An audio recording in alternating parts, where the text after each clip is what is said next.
Chautauqua County Executive PJ Wendel joins us on the broadcast now to talk more about the county's continued fight against COVID-19 and now the effort to get businesses ready to reopen. Executive Wendel, thanks so much for joining us today. Thanks for having me. Well, last week, your office urged local businesses to get ready to reopen. The governor now saying that the state won't likely reopen for at least another 2 weeks. Where do we stand right now in the process here in Chautauqua County? Well, I think we stand in a pretty good position. If you think about, that letter was about a week in the making. And then when it was rolled out last Wednesday, it was after a great deal of consideration based on our numbers, statistics, and how we look at this via my COVID-19 team. So again, our medical directors and public health director looked at that as we rolled it out. And it's interesting enough that, on Sunday, the governor asked put out the same request to local businesses, looking at a tailor-made opening plan for them. So I think it's important that our businesses start to look at that as we approach this. The 15th is right now is the date for the pause effect to end, I guess you would say. But I just want to make sure businesses are aware that, as that phased reopening starts, they need to be prepared and have that plan ready. It's really important that we're on the ready as this rolls out. But I think it's important to remember that, listening to what the governor said, is construction and manufacturing would be the first two areas of low prevalence that they would look to open. So it's not going to be a flip of the switch and everything goes back to normal. This will be a very segmented, I guess you would say, or very cautious opening, and will be done so, keeping in line and monitoring all of those numbers as we increase the number of businesses opening. Yeah, and it seems like county officials will be keeping that watch very closely, and as we go up in levels of government, they would be reported to them. But specifically for local businesses, say someone does own a shop here in Lakewood, let's just say, what advice do you give to them? What would their plan look like? Obviously, probably cleaning, social distancing guidelines for their customers. What would a plan look like? I think what we need to do is, on that letter that I put out, there were some guidances from the CDC and OSHA as they were going to reopen. Also, food processing, food service, and grocery stores did have some information there as well. Each one of these is going to be tailor-made to the business. What I would ask businesses to do is, for example, if you're a small business, let's say for Lakewood, they do have a Lakewood Business Association, then we reach out to other businesses and start to come up with a consensus plan. For example, if you're a golf course, reach out to other golf courses and say, what are we doing? What are some good common practices or best practices we all could agree on as we start to open? And this goes with every business, whether you're a pet groomer, whether you're small retail, large retail, small manufacturing. This afternoon, we have a meeting with our larger manufacturers in the county. It's the same information I'm going to give them. What are some of the best practices you would like to share to other industries and businesses? And that way, we'll get those clusters of groups ready to go. And that way, it's not so much a heavy lift for any one business. I know it's a very daunting task, but again, remembering social distancing, again, the masks are still required. So how would we have our employees wearing masks, face coverings as we move forward, sanitizing our counters, our common areas as we go through businesses, larger manufacturings? Maybe we close down but we limit our, congregate areas as far as like a break room and so forth. If the individuals want to take lunch, they take it in their car. So I'm asking businesses to reach out to one another and come up with some common practices that we all could agree on as we get ready for this reopening. Now, as we've been mentioning, the governor says that the reopening will likely take place in stages. On Friday, our county's public health director said that she doesn't want a free-for-all of sorts, and her public health staff will be continuing to monitor the outbreak very closely. Why is it so important to take this slow and steady approach? Well, I think it's because you don't want to, open up and have an increase in cases and not understand where those cases are, and we'll be able to do that contact tracing. I've said it throughout, and I'll continue to say it. Our public health director, Christine Schuyler, and her group are phenomenal. They get out, they get after the information that's given them, the data, they get out onto the contact tracing, they get those numbers out, they make sure people are aware of who contacts are, let those contacts be made aware that they potentially have come in contact with a positive case.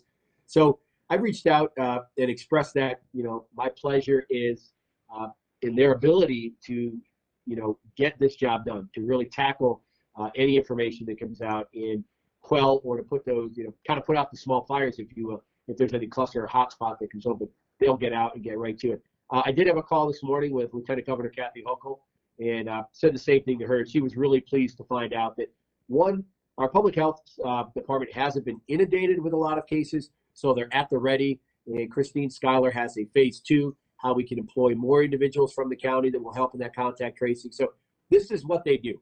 If this were a health concern in a restaurant, they contact trace, they get out, and they get after and do their investigation.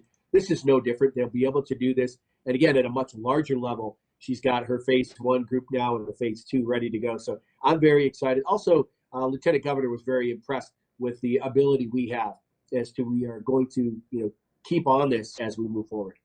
And really, the local area has had a pretty big influence on the statewide decision and plan construction in regards to reopening COVID-19. A few weeks ago, Senator Borrello, Assemblyman Goodell formulated this regional approach plan. They suggested to the governor. A day later, he was in Buffalo talking about how he's going to go in that direction. And now really here on the local level, what type of role and discussions are you having with the Lieutenant Governor who's in charge of Western New York's approach? And will you use this sort of to say if we're one of the first places to open up, we can test the water to kind of see how things will play out for the rest of the state? Certainly. I think this is going to be a good time for our businesses in Chautauqua County to show the rest of the state that we can do this responsibly and that we will take all safety into consideration first and foremost.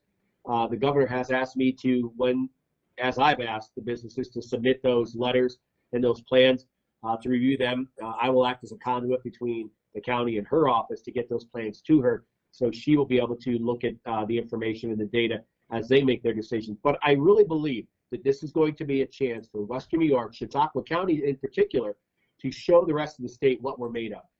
This will be our finest hour, I'd like to think, and that's what I'm going to encourage our businesses to do. As we began this shutdown or this pause of New York State, when I was on the calls every night with other NYSAC leaders, I listened in particular to what other groups were doing and how we were able to take guidance from them. Now I think it's our turn to repay the favor and show other places in New York State how we can open responsibly and respectfully, keeping in mind the safety and well-being of not only our employees, but our customers and the community. I think it's a great way for Western New York, Chautauqua County in particular, to shine and give a great example of how we can do this responsibly. One of the things that they're looking at, and the Lieutenant Governor did speak to me about this, is she is in constant contact with our hospital numbers.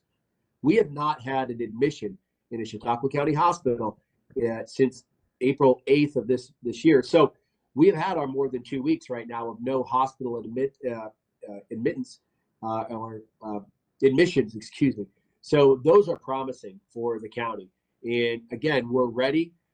Our businesses will be ready. And I'd like those businesses to really step up, as they have already, and be a guiding light for the rest of the state. We can really show everybody what we're made of here in Chautauqua County as we open up and give guidance to the rest of the state.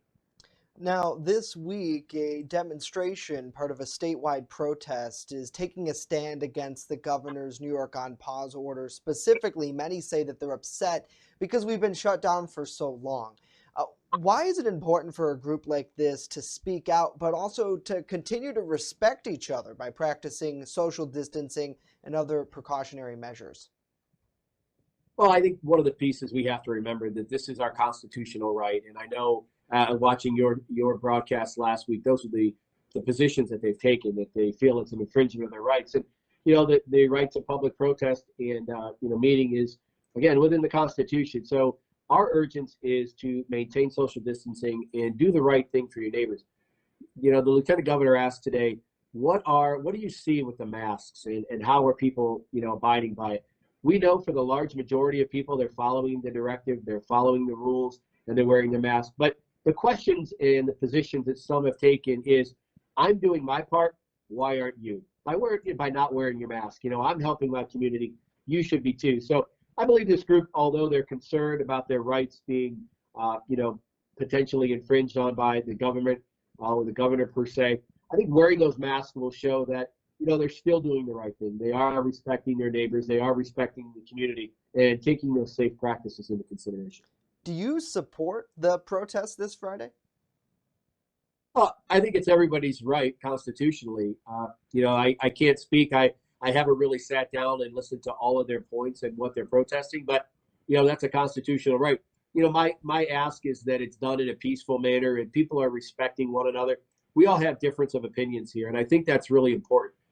As I have talked through my team the entire time, we don't always agree on everything, but we do discuss things. And before we put something out, we make sure that we are in agreement that what goes out is a consensus from our group in the COVID-19 team. And I really am very proud of that our group discusses the matter, and we all are educated enough to know where we stand, and that we don't always agree on items, but when it comes to the public health and safety, those are items that we all do agree on, and we make sure that those that information is effective and it's agreed upon as it rolls out. So again, this group, by all means, they're well entitled, and I just ask that they do it in a peaceful manner and respect those who may have a different opinion of theirs.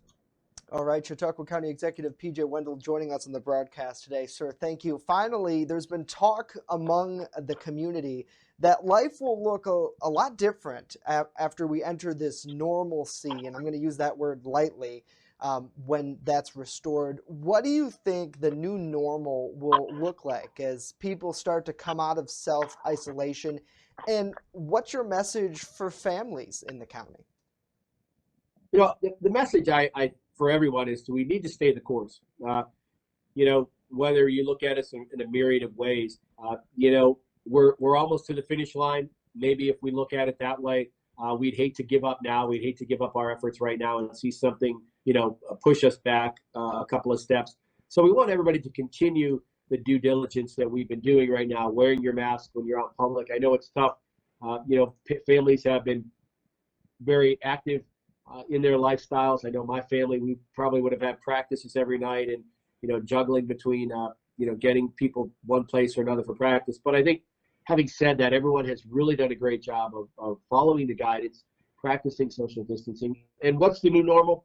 We're not sure. We know that it's been stated by everybody across the board, and I think it's relatively safe to say we're agreeing on the one point is that things will not be the same as they were before.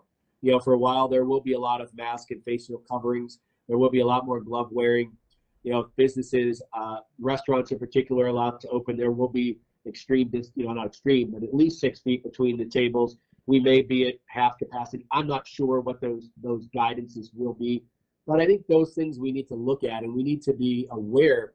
But I think the promising point is this: after 9/11, people questioned, will we ever travel in the air again? And we saw, yes, we will. And I think just like that, people will be cautious. People will be more aware of their surroundings. But in the end of the day, things will be different. I can't say exactly what they will be, but we will get back to a relative normal, but we're not sure when that is. But things will change. And I think everyone will accept that, knowing that really we're looking out for one another. That's the bottom line here, is keeping ourselves safe and others safe. All right, Chautauqua County Executive P.J. Wendel joining us on the broadcast today. Sir, thank you for your time. Thank you so much, Justin. Have a great day.